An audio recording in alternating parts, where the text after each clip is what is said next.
মুভির শুরুতে আমরা দেখি একজন মহিলাকে যে তার বাচ্চাকে খুব যত্নের সাথে প্লেনের সিটে বসিয়ে নিয়ে যাচ্ছে। একটু সময় পর সেখানে একটি ছেলে আসে যার নাম অর্জুন।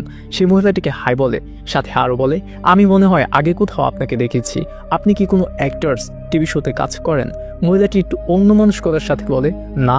তখন অর্জুন রীতিমতো মহিলাটিকে ডিস্টার্ব করেই যাচ্ছে। মহিলাটি বারবার তাকে ইগনোর করলেও সে ডিস্টার্ব করেই যাচ্ছে।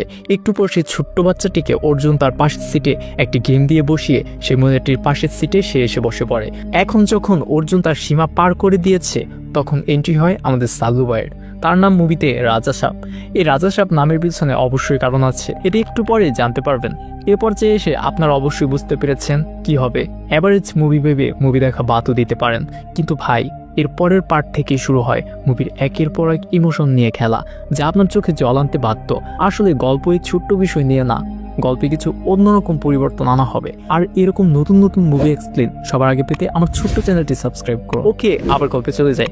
এখন অর্জুনকে মারার পর আমাদের রাজা সাহেব তার ঘরে চলে আসে, কিন্তু একটু পর আমরা বুঝতে পারি অর্জুন কোনো সাধারণ ছেলে না, মিনিস্টারের বেটা। মিনিস্টার এখন পুলিশ স্টেশনে কল দিয়ে বলে, আমার ছেলেকে কে মেরেছে, তাড়াতাড়ি তার সকল ইনফরমেশন খুঁজে বের করে ধরে নিয়ে আসো। এখন সেখানকার পুলিশ যায় সিকান্দারের এলাকায়, সেই এলাকার নাম রাজকোট। পুলিশ গিয়ে তো অবাক, আরে এটা কোথায় এসে পড়লাম, এ তো পুরো একটা রাজপ্রাসাদ, তবে এখানকার রাজাকে? তখন পুলিশ অফিসারের সাথে থাকা কনস্টেবল বলে, স্যার আপনি যাকে ধরতে এসেছেন সেই এখানকার রাজা। পুলিশ অফিসার হাসির ছলে বলে, হা হা হা, স্বাধীন দেশে এখনো তাহলে কিছু লোক নিজেকে রাজা বাবা বন্ধ করেনি। পুলিশ অফিসার যায় রাজপ্রাসাদের ভিতরে, সেখানে সে প্রথমেই রাজা সাহেবের স্ত্রী শায়েস্ত্রীর সাথে কথা বলে, তাকেও সেখানে রানী বলে ডাকা হয়। এখন রানী পুলিশকে বলে, অফিসার সাহেব আপনি আসবেন বলে রাজা সাহেব মানে সিকান্দার নিজেই চলে গেছে আপনার অফিসে, এবার তাকে একটু ভালোভাবে শিক্ষা দিয়ান। কোথাও গেলে কারো না কারো মুখ ফাটিয়ে চলে আসে। এখন পুলিশ অফিসার আবার অফিসে আসার জন্য মহল থেকে বের হতে সময় শায়েস্ত্রী তাকে বলে, অফিসার আপনারা হয়তো আপনাদের গাড়ি নিয়ে যেতে পারবেন না, আমাদের গাড়ি দিয়ে যান, ভালো হবে। তখন অফিসার বলে, কেন, পুলিশের গাড়ি অনেক ভালো। এরপর পুলিশ অফিসার নিচে তাকাতে দেখে, আয় হায় এ কি, এত লোক কোথা থেকে এলো, গাড়িগুলো সব লন্ডভন্ড করে ফেলেছে। এক পর্যায়ে বাধ্য হয়ে তার রাজকোটের গাড়ি ব্যবহার করে পুলিশ স্টেশনে আসে। পুলিশ স্টেশনে এসে দেখে ইতিমধ্যে রাজা সাহেব সেখানে উপস্থিত, সাথে শহরের অনেক বড় বড় অফিসারও সেখানে এসেছে। তখন অফিসার প্রকাশকে বড় একজন অফিসার বলে, তোমার রাজকোটে যাওয়ার আগে অবশ্যই আমার কাছে জিজ্ঞেস করা উচিত ছিল। এরপর আমরা বুঝতে পারি রাজকোটের রাজা সাহেব অনেক ভালো একজন মানুষ। সে বিভিন্ন সময় বিভিন্নভাবে রাজকোটের মানুষের অনেক উপকার করেছে, তাই সেখানকার মানুষও তাকে অনেক সম্মান করে। সেদিন সেই অনুষ্ঠান থেকে ফেরার পথে শায়েস্ত্রী পুলিশ স্টেশন থেকে জানতে পারে রাজা সাহেবের উপর আজকে হামলা হবে। শায়েস্ত্রী এটা পুলিশ স্টেশনের এক অফিসারের কাছ থেকে জানতে পারে। সেই অফিসার স্টেশনে কি হয় না হয় সব শায়েস্ত্রীকে খবর দিত। এখন শায়েস্ত্রী এটা জানতে পেরে আগেই সে তাদের লোকজনকে মেসেজ করে বলে রাখে, কিন্তু একটু পর শায়েস্ত্রী ঘুমিয়ে যায়। তখন রাজা সাহেব একাই সবাইকে মেরে সেখান থেকে বাসায় ফিরে আসে। মুভির এই পার্ট থেকে আমরা বুঝতে পারি শায়েস্ত্রী রাজা সাহেবকে অনেক ভালোবাসে। সে তার কাছে এসব টাকা পয়সা কিছুই চায় না, সে শুধু চায় একটু সময়। কিন্তু রাজা সাহেব এই সময়টুকুই দিতে পারে না শায়েস্ত্রীকে, কারণ সে দিনরাত সব সময় রাজকোটের মানুষের সাহায্য সহযোগিতায় অনেক ব্যস্ত থাকতো। একদিন রাতে শায়েস্ত্রী বুঝতে পারে সে প্রেগনেন্ট, তাই সে এই খুশির খবর রাজা সাহেবকে বলতে চায়। কিন্তু তখন রাজকোটের খনির একজন ম্যানেজার রাজা সাহেবকে বলে, আমার অনেক বড় ভুল হয়ে গেছে। কিছুদিন আগে আমার কাছে একজন লোক এসেছিল, সে আমাকে বলে আমাদের মতো তাদেরও খনির কারবারি আছে, তাই সে আমার কাছে কিছু পারুদ চাই, আর আমি 2 লক্ষ টাকার বিনিময়ে তাকে কিছু পারুদ দিয়ে দিই। কিন্তু আজকে আমি বুঝতে পারি আসলে আমি যে ব্যক্তির কাছে পারুদ বিক্রি করেছিলাম সে কোনো ডিলার না, সে একজন টেরোরিস্ট। পাঞ্জাবে আজকে যে বুম ব্লাস্ট হয়েছে তার পিছনে সে দায়ী। এটা শুনে সিকান্দার অনেক খারাপ লাগে, সে তাকে থাপ্পড় দিয়ে সেখান থেকে যেতে বলে। একটু পর সিকান্দার জানতে পারে পাঞ্জাব থেকে কিছু লোক এসেছে সেই ম্যানেজারকে মারতে, কারণ এই ম্যানেজার যদি তারা মারতে পারে তাহলে সে আর কোর্টে সাক্ষী দিতে পারবে না, যার কারণে পাঞ্জাবের বুম ব্লাস্টের সব দোষ সিকান্দারের উপরে এসে পড়বে। তারা ম্যানেজারকে খনিতেই মারতে চায়, তাই সিকান্দারও সেখানে চলে যায় ম্যানেজারকে বাঁচাতে। তখন শায়েস্ত্রীও সেখানে যায় এবং রাজা সাহেবকে তার কাছে আসতে বলে। রাজা সাহেব তার কাছে গিয়ে বলে, কেন ডেকেছ? তখন শায়েস্ত্রী বলে, এমনি। এটা শুনে রাজা সাহেব অনেক রেগে যায়, এমন সময় কেউ কারণ ছাড়া ডাকে? এটা বলার সাথে সাথে রাজা সাহেব যেখানে দাঁড়িয়েছিল সেখানে একটি বুম ব্লাস্ট হয়। রাজা সাহেব বুঝতে পারে আজকে তার স্ত্রীর জন্য সে বেঁচে গেছে। এখন রাজা সাহেবের মাথায় চিন্তা একটাই, যে কোনোভাবেই হোক সে ম্যানেজারকে বাঁচাতে হবে। আজ শনিবার, কাল রবিবার, মানে সোমবারে কোর্ট খোলা হবে। তাই শায়েস্ত্রী রাজা সাহেবকে বলে, তুমি এই 2 দিনের জন্য ম্যানেজারকে নিয়ে কোথাও চলে যাও, সোমবারে সরাসরি তাকে কোর্টে নিয়ে হাজির হবে। শায়েস্ত্রী কথা মতো রাজা সাহেব তার গাড়িতে করে রওনা দেয়। তখন শায়েস্ত্রী রাজা সাহেবকে ডাকতে বলে, তার সাথে কিছু কথা আছে বলার জন্য, কিন্তু রাজা সাহেব তখনও তাকে বলে বাসায় গিয়ে ফোনে কথা হবে। একটু সময় পর আমরা দেখতে পাই তখনকার হওয়া বুম ব্লাস্টে শায়েস্ত্রী তার পেটে আঘাত আঘাত পেয়েছে, কিন্তু সেই কথা রাজা সাহেবকে বলে না, যার কারণে তার পেট থেকে এখন অনেক রক্ত বের হচ্ছে। আমার শায়েস্ত্রীকে তখন হসপিটালে ভর্তি করে দেয় এবং রাজা সাহেবকে বলে শায়েস্ত্রীকে হসপিটালে ভর্তি করার কথা। রাজা সাহেব তখন বলে কি হয়েছে শায়েস্ত্রীর?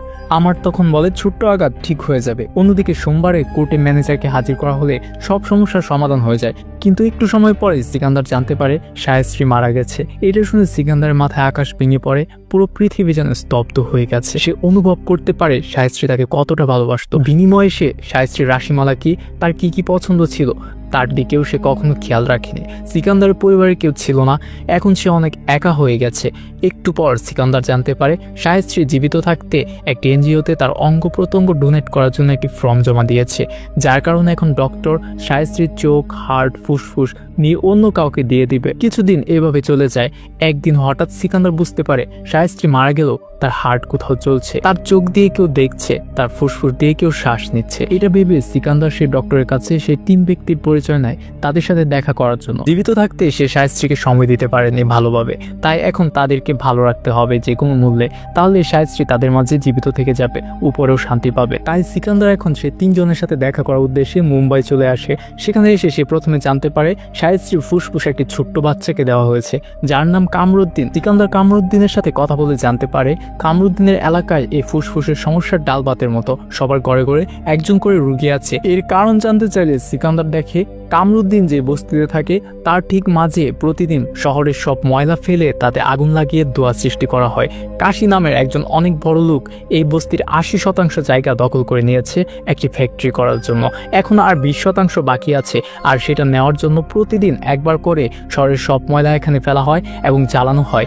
এই ধোঁয়ায় যেন আশেপাশের মানুষ সব তাদের বস্তি ছেড়ে দেয় এবং বসবাসের অনুপযোগী হয়ে পড়ে। এরপর সিকান্দার সে বস্তির বাকি জায়গাগুলো কিনে নেয় এবং বস্তির সব ফুসফুস রোগীদেরকে চিকিৎসা করার ব্যবস্থা করে। এভাবে সিকান্দার সে জায়গায় সবার কাছে হিরো হয়ে যায়।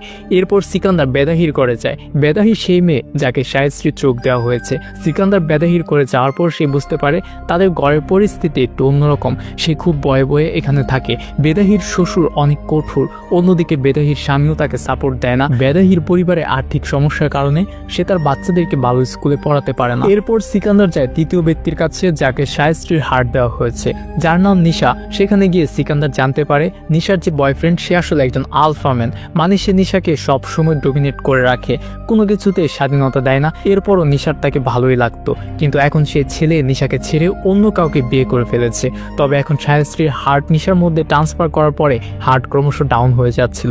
তখন সিকান্দার দুনিয়ার বেস্ট ডক্টরের সাথে ভিডিও কলে সেই হসপিটালের ডক্টরদের সাথে কথা বলে দেয় এবং একটু পরে নিশা ঠিক হয়ে যায়। এরপর সিকান্দার শহরের জ্যামে আটকে যায়। সেখানে মিনিস্টারও বক্তব্য দিচ্ছিল। তখন মিনিস্টারের কিছু লোক সিকান্দারকে দেখে ফেলে। মিনিস্টার তার ছেলেকে সিকান্দারের পিছনে লাগিয়ে দেয় সিকান্দারকে ধরতে, কিন্তু ঘটনাক্রমে মিনিস্টারের ছেলে গাড়ি অ্যাক্সিডেন্ট হয়ে সেখানে মারা যায়।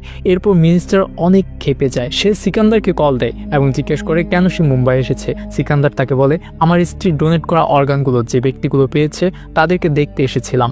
তখন মিনিস্টার বলে আমার ছেলে মারা গেছে, আর তোর স্ত্রী মারা যাওয়ার পরেও সে জীবিত থাকবে তা হবে না। সিকান্দার বলে দেখ তোর ছেলে মারা গেছে একটা অ্যাক্সিডেন্টে, এটা আমার কোনো হাত নেই, আর আমার স্ত্রীও মারা গেছে, এতেও তোর কোনো হাত ছিল না, তাই এই ঘটনা এখানেই শেষ করা ভালো। কিন্তু মিনিস্টার তার কথা শুনে না, সে ওই 3 ব্যক্তিকে মারবে বলে হুমকি দেয়। সিকান্দার চলে যেতে চাইছিল রাজকোট, কিন্তু এখন সে সিদ্ধান্ত নেই এখানেই থাকবে। সিকান্দার সবার প্রথমে শায়েস্ত্রীর দেওয়া অর্গানগুলো কাকে কাকে দেওয়া হয়েছিল তার সব ডাটা হসপিটাল থেকে ডিলিট করে দেয়। এরপর সিকান্দার দেখে বস্তির সে জায়গায় আবার ময়লা ফেলা হচ্ছে। সিকান্দার তাদের সবাইকে মেরে সেখান থেকে তাড়িয়ে দেয়। এরপর সিকান্দার আবার বেদায়ের বাড়ি যায়। সে জানতে পেরেছে বেদায় অনেক সমস্যায় আছে, সে তার গলায় ফাঁসি দেওয়ার চেষ্টা করেছিল। অন্যদিকে মিনিস্টার সিকান্দারের খুনির ম্যানেজারকে ধরে নিয়ে আসে, ক্যামেরার সামনে নিয়ে আসে এবং তাকে দিয়ে মিথ্যা বলায় যে পাঞ্জাবে যে বোম ব্লাস্ট হয়েছিল সেটার জন্য সিকান্দার দায়ী। এরপর মিনিস্টার ম্যানেজারকে মেরে ফেলে। এখন মিনিস্টার সিকান্দারকে ধরার জন্য ম্যানেজারকে মারার দায় তার উপর চাপিয়ে দেয়। শহরের সব থানায় সিকান্দার ও তার দলের সবার ছবি দিয়ে ওয়ান্টেড লিস্টের তালিকায় তাদের নাম দিয়ে দেয়। অন্যদিকে সিকান্দার নিশার কাছে যায়। সেদিন সে নিশার বয়ফ্রেন্ডের সাথে দেখা করে তাকে কনভিন্স করার জন্য, তবে সেখানে সে ছেলের চাচাও ছিল যে একজন পুলিশ অফিসার, তাই সে সিকান্দারকে সিকান্দারকে চিনে ফেলে। সিকান্দার এখন তাদেরকে মেরে সেখান থেকে চলে আসে। সেই বস্তির অবস্থা এখনো অনেক খারাপ, কারণ কাশির যে জায়গা ছিল সেখানে সে এখনো ময়লা জ্বালিয়ে ধোঁয়া তৈরি করত। তাই সিকান্দার কাশির কাছে যায় এবং অনেক টাকার বিনিময়ে তার কাছ থেকে সেই জায়গা সব কিনে নেয়। অন্যদিকে সিকান্দারের ওয়ান্টেড ছবি পুরো শহরে ছড়িয়ে পড়েছে, যার কারণে বেদাহির পরিবারও জেনে যায় সিকান্দার তাদের কাছে পরিচয় লুকিয়ে এসেছিল একজন ডক্টর হয়ে। তাই এখন বেদাহির পরিবার তার সম্পর্কে এমনটা জানতে পেরে তাদের অনেক মন খারাপ হয়। অন্যদিকে কামরুদ্দিনের অবস্থাও খারাপ হয়ে যাচ্ছিল, তাই তাকে হসপিটালে নিতে চাইলে সে একা যাবে না বলে না করে দেয়। জন্য সে বস্তির প্রায় 600 রোগীদেরকে মুম্বাইয়ের হসপিটালে নিয়ে যাওয়া হয়। তখন মিনিস্টার সেই সব লোকদের সম্পর্কে জানতে পারে। সে তার সব গুন্ডাদেরকে এখন তাদের পিছনে লাগিয়ে দেয়। অন্যদিকে হসপিটালে কামরুদ্দিনের অবস্থা খারাপ হয়ে যাচ্ছিল। মিনিস্টার তখন বেদাহির করেও কিছু গুন্ডা পাঠিয়ে দেয়, যে কোনো মূল্যে এখন এই 3 জনকে মারতে হবে। মিনিস্টারের গুন্ডারা বেদাহির করে পৌঁছানোর আগেই বেদাহি জেনে যায় তাদেরকে কেউ মারতে আসছে, তাই তারা সবাই পালিয়ে যায়। মিনিস্টারের গুন্ডারা সেখানে এসে কাউকে পায় না। বেদাহির পুরো পরিবার হসপিটালে চলে যায়, কারণ তারা এখন জেনে গেছে সিকান্দারের আসল পরিচয়। আসলে সে কোনো ডাক্তার বা ওয়ান্টেড ক্রিমিনাল না, সে রাজকোটের রাজা। ইন্ডিয়াতে গোল্ড মাইনরদের মধ্যে সিকান্দারের কাছে পুরো ইন্ডিয়ার 2 ভাগ গোল্ড আছে। সিকান্দার কেন সবাইকে সাহায্য করছে এটাও তারা জেনে যায়। তাই এখন তারা বুঝতে পেরেছে পুরো শহরে তাদেরকে কেউ বাঁচতে পারলে একমাত্র সিকান্দারই পারবে। এখন এই 3 ব্যক্তি হসপিটালে, তাই শহরের সব গুন্ডা পুলিশ সবাই মিনিস্টারের কথায় হসপিটালে চলে যায় তাদেরকে মারতে। কিন্তু তখন সিকান্দার সবাইকে অনেক বাজেভাবে মারে। এরপর সিকান্দার সে মিনিস্টার বাড়িতেও চলে যায়, কারণ সে জানে সবকিছুর মাস্টার মাইন্ড সে। তাই সে মিনিস্টারকে বলে, আমার জনপ্রিয়তা অন্তত এতটুকু আছে যে আমি যদি নির্বাচনে দাঁড়াই তাহলে আর আমি এমএলএ বা মিনিস্টার হয়ে যেতে পারবো, কিন্তু আমার এতে বিন্দুমাত্র ইন্টারেস্ট নেই, আর আমাকে এটা করতে বাধ্য করো না। এটা বলে সিকান্দার হসপিটালে কামরুদ্দিনের কাছে চলে আসে।